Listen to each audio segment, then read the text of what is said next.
Now, my name is Michael Tulloch, and I'm a judge, sits on the Court of Appeal for Ontario.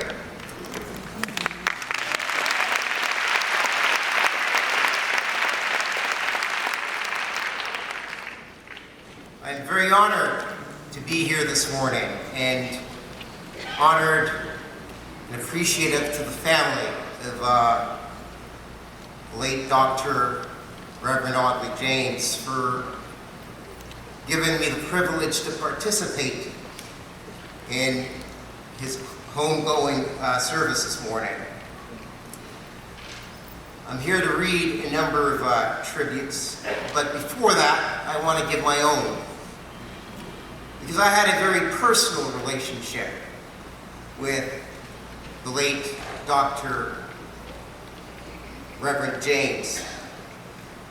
So to the James family, to the matriarch of the family, the Right Reverend Resended James, and to all the children, to AJ, Judith, and Janelyn, and to your respective spouses, to his grandchildren, as well as to the families, or the Revival Time family, and to Dr. James's extended family, my deepest condolences to you on the loss of a great man.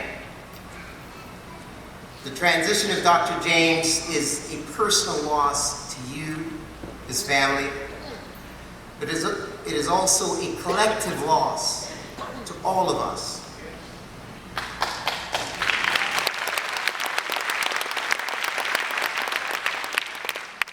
I think that echoes the sentiments of all the speakers who have spoken before. As indicated, I counted Dr. James as a personal friend, a spiritual father, and a mentor. I can echo what Mayor John Tory stated earlier of his passion and his love for young people, because I met him when I was a young man, long before I ever became a Court of Appeal judge or a Superior Court judge. When I was a young lawyer, Dr. James, he learned of me and he sought after me, and he came out and he arranged and we met. And he indicated to me that he wanted to pray with me and to pray for me, knowing that there would be challenges ahead of me in a profession that he well knew required God's divine direction and guidance. Just to put it all in some perspective, as a young person growing up in the church as I did, being a lawyer was not an option for us, because we had this mythical sense that all lawyers are liars. We all hear the jokes. And when I was a teenager and I told, the elders in my church that I wanted to be a lawyer because that was the calling that I thought God had for me, most of them, except for very few, were very, very discouraging. Not really understanding the value and the importance of a legal education would present not only to me personally, but to the collective community at large. Thank God, Pastor James, he was a visionary, and he understood the way the world works. And he understood the value and the importance of education. And he understood that when I became a lawyer, I would need to be anchored by elders such as him. And he provided that when I most needed it. So I say that his loss is a personal loss to me. As a young lawyer, he connected me with some of his friends, one of whom was then Chief Justice of Ontario, Roy McMurtry.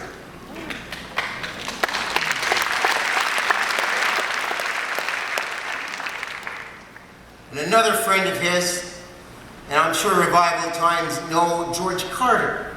Yes. Right? And Chief Justice McMurtry, myself, and Roy, and George would come here and be ministered to by Dr. James. Interestingly enough, because of this connection, right? And because of Pastor James's passion for young people. Some 20-some odd years ago when I became a defense lawyer, and I saw the revolving door of the criminal justice system for a lot of our young people who got caught up in conflict with the law. He suggested that I reach out to Roy McMurtry, and Roy and I and a gentleman by the name of Rick Goslin, we formed the Second Chance Foundation.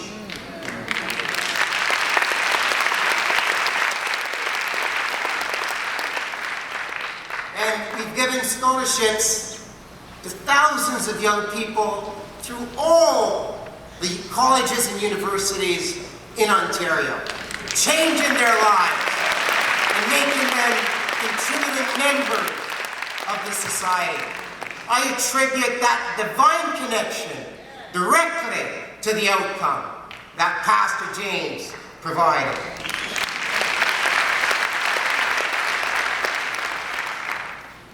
You know, up until recently, back in the fall, my good friend and brother, his son-in-law, Pastor Nico,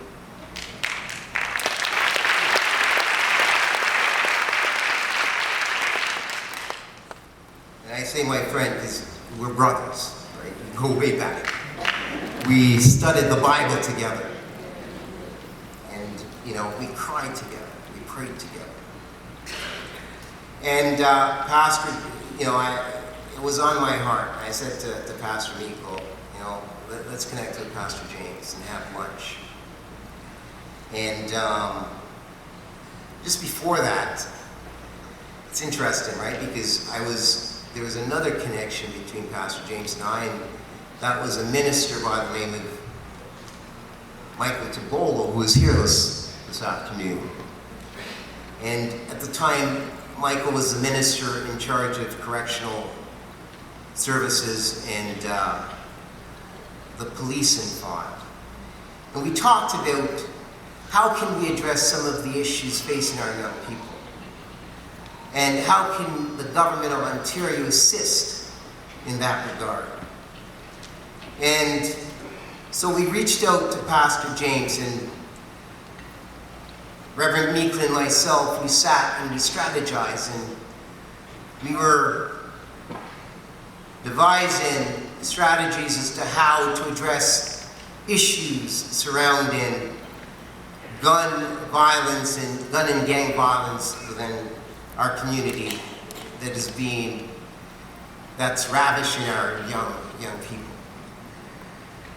And Pastor James, he was ready, willing, and able to give us his support, his blessings, and his wisdom. And what I can say is that it was shortly after that he took sick. But, you know, I can never forget, you know, just the wisdom and the direction and leadership that he gave us. So, you know, to the family, I want to tell you that your father, your husband, your grandfather, he was a true patriot and visionary of our time. And his legacy will continue for generations to come. Revival Time Ministries is now a landmark within the city of Toronto. And through his ministry, he has been a moral and spiritual leader for our generation. His ministry has been at the forefront of positive change for our province and for our country, both directly and indirectly. And he's responsible for the proselytization of tens of thousands of Christians, both here and abroad. I just want to close by saying that while he's no longer with us, his past and has left a void within our collective hearts, but his spiritual legacy and the foundation that he laid for our generation will live on for generations to come until we reunite with him again in his eternal home where we all aspire to be. So let's continue the celebration and remember what he has imparted unto us, and let us continue to cherish the memories that will always live on with us. Thank you.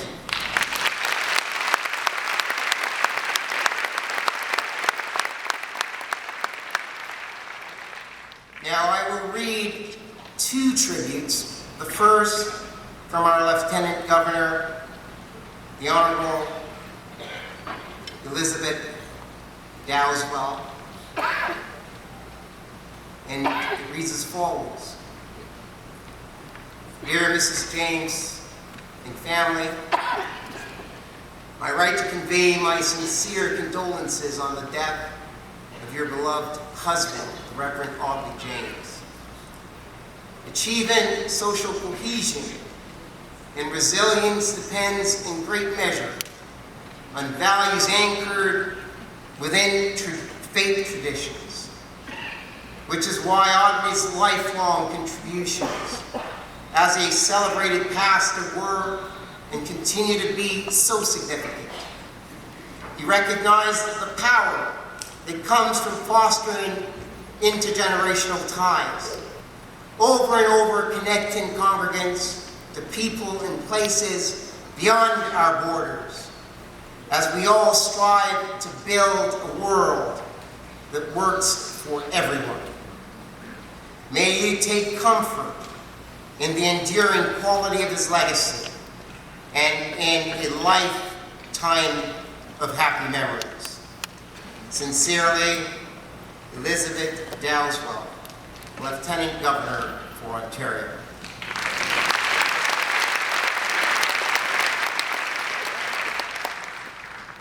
I also have another tribute from our Premier, the Honorable Doug Ford. And it reads as follows. In celebration of life and achievements of Bishop Dr. AUDLEY James, I am honored to be among those paying tribute to Bishop Dr. AUDLEY James. I realize how much he will be missed and mourned in the community. I also want to extend my sincere sympathies to Reverend Resenda A. James and to the entire James family at this difficult time. Bishop James was an inspirational figure in the Caribbean Christian community. He was a dedicated pastor who demonstrated absolute devotion to meeting the spiritual needs of those he so faithfully served. Young people held a special place in his heart, and he shared his knowledge and wisdom with them through numerous programs and activities. His eloquence and spiritual leadership drew many people to his ministry. I know that Bishop James's legacy will live on in the memories of his loved ones and in the hearts of the many people whose lives he touched. Doug Ford, Premier of Ontario.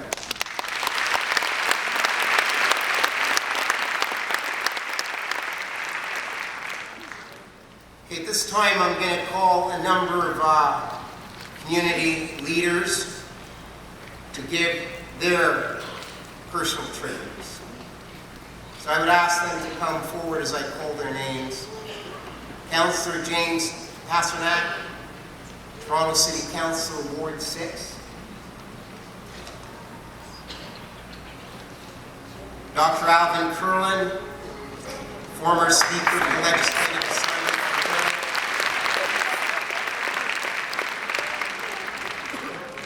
Mr. Lloyd Wiltz, Jamaica's Consul General. MPP Mitzi Hunter, Harvard Gilwood, and leadership candidate for the Liberal Party. The Honorable Michael Tabolo, Minister of Health and Addiction, and MPP for Vaughan Woodbridge. The Honorable Frederick Alpine, MP, Nassau, Bahamas.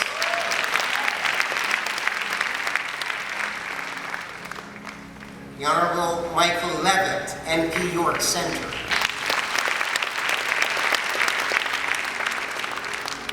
And the Honorable Oliver Grange,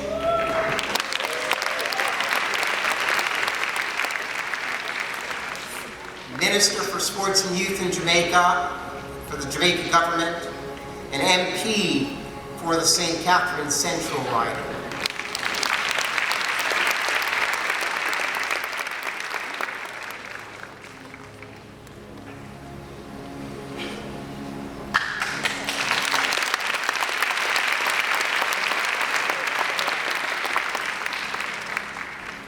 Good afternoon. I'm not Councillor Pasternak. He's asked me to come this afternoon to bring our solemn and humble words of tribute for Bishop Dr. AUDLEY James, who is Councillor Pasternak deeply regrets not being able to be here today. He is celebrating the Sabbath of his faith this morning. As we heard of the passing of Bishop Dr. AUDLEY James, an unbelievable sadness was suddenly upon us. His passing represents a dark cloud from which we must all rise and seek the spirit and love that he left behind in this community. We are weakened and saddened by the loss of such an icon, really a pillar of a community. But we are also very, very fortunate to have had him cross onto our shores, onto our home and native land 50 years ago from Jamaica.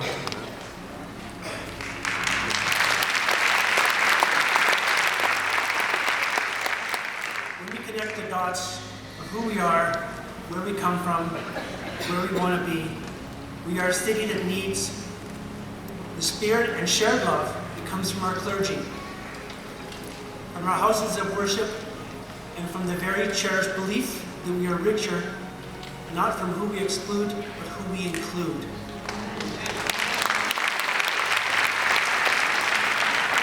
Whether you were born here or chose Toronto to settle here and begin anew, we all make and we all keep this city great.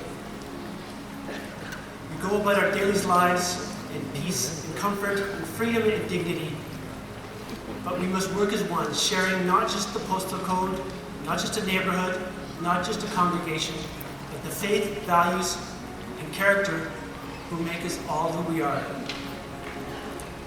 Let us pledge today that for looking back on this place and on this time, as a broken world that seeks some political and spiritual healing, that we do and did our part, renewing both our faith in God, our faith in ourselves, and our faith in each other, to make sure this community, when we build, has an enduring spirit of harmony, respect, and tolerance.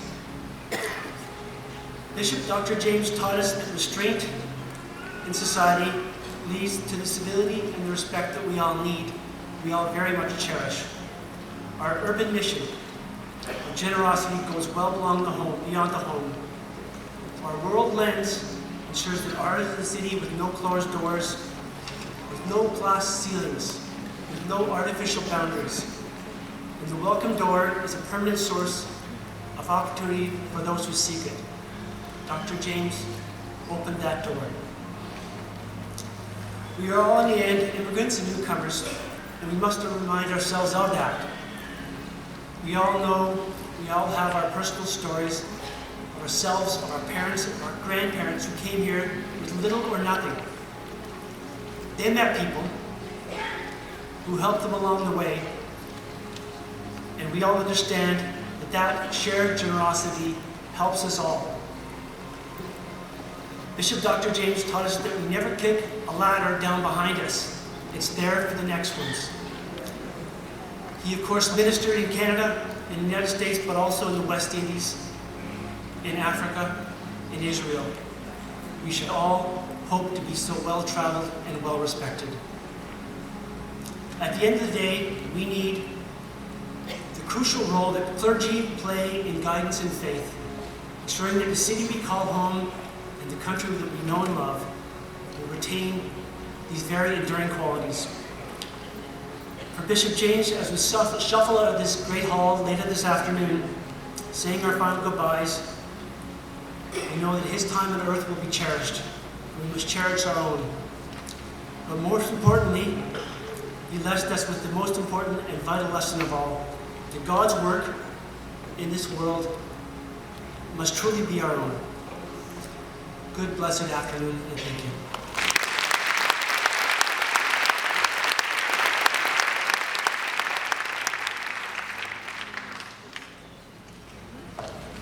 Good evening. Mr. Curley.